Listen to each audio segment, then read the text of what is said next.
A disciplina língua portuguesa tem uma função básica na vida escolar das crianças: ensiná-las a ler e a escrever. Mas ler e escrever o quê? Histórias? Cartas? Trabalhos escolares?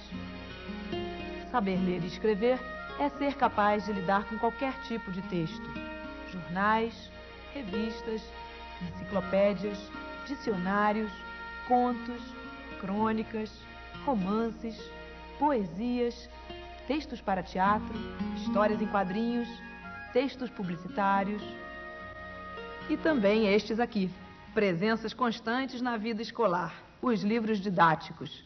Um bom livro didático para a língua portuguesa é aquele que oferece a possibilidade de se trabalhar com uma grande variedade de textos escritos. Mas por que tipo de texto começar? Não há uma única resposta para essa pergunta. Uma delas é trabalhar o texto narrativo, aquele que conta uma história. Ouvir alguém contar histórias é uma atividade que agrada as crianças e enriquece a sua formação. Escrever histórias também. Mas quando falamos em escrever histórias, logo pensamos em escritores. É comum os alunos pensarem que o talento para escrita é um privilégio de poucos eleitos. Muitas vezes isso diminui o seu empenho em aprender a escrever. Não quero escrever, não quero escrever, não quero escrever. Meus colegas estão escrevendo um trabalho de grupo. Enquanto o Rodrigo escreveu, eu estava do seu lado, olha aqui. Olha só. Será que qualquer um pode ser escritor? O que uma pessoa precisa para ser um bom escritor? Ele tem que ter criatividade. A cabeça para funcionar. Precisa ter habilidade. Como que vai fazer história? Ter ideias. Será que essa tal de inspiração é fundamental para se fazer literatura? No século passado, Edgar Allan Poe, um famoso escritor americano, respondeu a essa questão. Vejam como. Numa meia-noite agreste, quando eu lia lento e triste, vagos, curiosos tomos de ciências ancestrais, e já quase adormecia, ouvi o que parecia o som de alguém que batia levemente a meus umbrais. Uma visita, eu me disse, está batendo a meus umbrais. É só isto. E nada mais.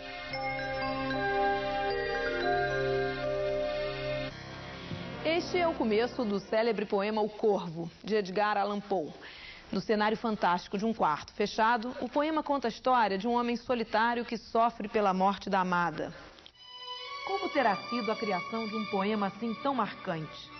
Será que Edgar Allan Poe o escreveu numa noite, movido pela inspiração e pela dor? No texto Filosofia da Composição, Poe conta que queria criar um poema composto em torno de um refrão.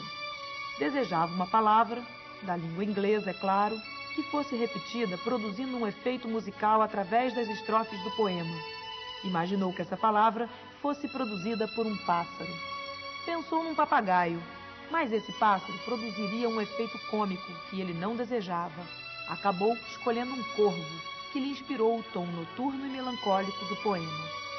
Por fim, imaginou qual seria a situação mais triste do mundo e concluiu que seria a morte da mulher amada.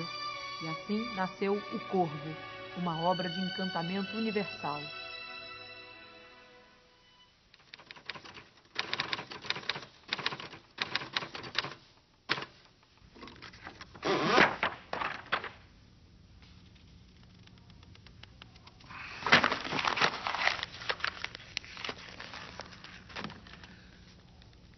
Edgar Allan Poe contraria a ideia de que o trabalho do escritor se dá a partir de um transe ou uma inspiração criadora. Como diz aqui neste livro, nenhum ponto de sua composição se refere ao acaso ou à intuição. E mais adiante, aqui, o trabalho caminhou passo a passo até completar-se com a precisão e a sequência rígida de um problema matemático. Problema matemático. Ora, vejam. Para Poe, O trabalho do escritor é sentar e escrever, reescrever e escrever de novo com a persistência até o texto ficar bom. É como diz o famoso ditado: o gênio significa 1% de inspiração e 99% de transpiração. O ideal é que as crianças possam aprender esta regra desde cedo.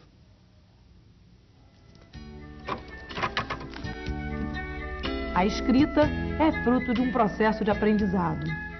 Será que agora já dá para pensar em escrever histórias? É uma história realmente interessante. Ela se chama João e Maria. Era uma vez um lenhador pobre que vivia numa casinha no meio das matas. Apesar de muito trabalhador, o lenhador passava fome, pois sua família era grande. A expressão "era uma vez" nos leva a um reino de magia. Há uma paisagem em que um sapo pode se transformar num príncipe, uma varinha pode ter poderes extraordinários e o confronto entre o bem e o mal, fadas, magos e bruxas, conduz a conflitos espetaculares. Joãozinho e Maria iam andando junto com o pai para dentro da mata. Aqui e acolá, o menino punha uma das pedrinhas brancas de sinal. Quem são os personagens da historinha de João e Maria? João, Maria, a mãe, o pai. Mas quem aparece mais? O João e Maria. E quem mais? Ao passar para o papel a história que ouviram, os alunos precisam da ajuda dos professores. Um bom começo pode ser conversar sobre os personagens da história, suas características, os diferentes momentos do enredo e aqueles de maior perigo para os heróis. Como começar a escrever uma história? O importante é mostrar algumas opções às crianças. Se seus alunos preferem escrever seguindo um esquema geral da história que foi lida e discutida, ótimo. Mas é fundamental deixar claro que é uma opção. Eles não são obrigados a fazer isto. Devem sentir-se livres para escrever do seu modo. Se quiserem trazer seus personagens do mundo das fadas para o meio urbano, por que não?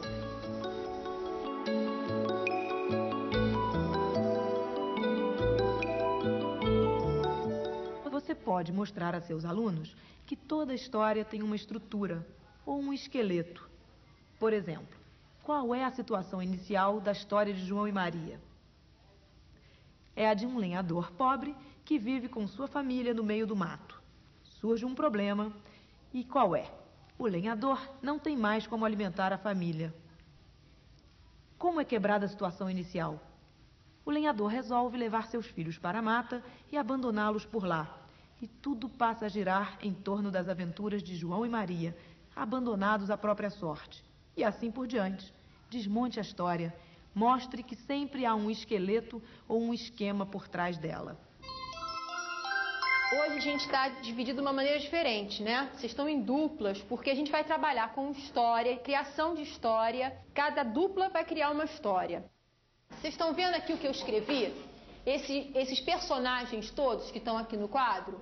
Uma princesa, uma bruxa, um castelo, um outro, um rei, 3 príncipes e uma missão, uma rainha, um bebê e uma fada madrinha. E o último é uma princesa, uma caverna e um dragão. Quero saber uma coisa, quem é de vocês que conhecem histórias que tenham esses personagens que estão aqui no quadro? Eu sei aquela de uma princesa, uma bruxa e um castelo. Eu acho que a história é Rapunzel. E aí, Rodrigo, qual é que você conhece? Sobre que personagens é a história que você conhece? Um rei, 3 príncipes e uma missão.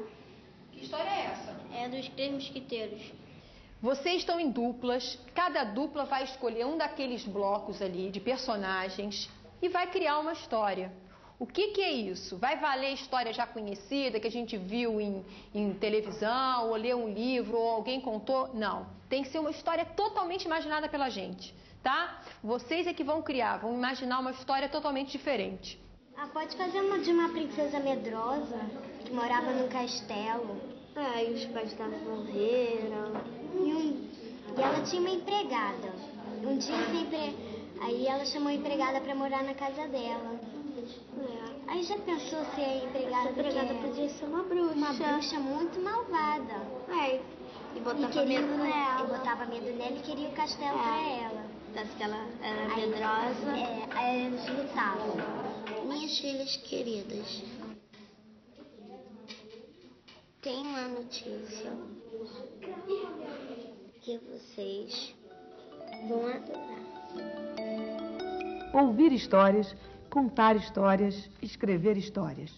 Quanto mais as crianças tiverem a oportunidade de mergulhar nesse mundo de fantasia, mais vão conhecer sobre as maneiras como podem ser construídos os textos narrativos. E mais sólida vai ser sua formação como leitores.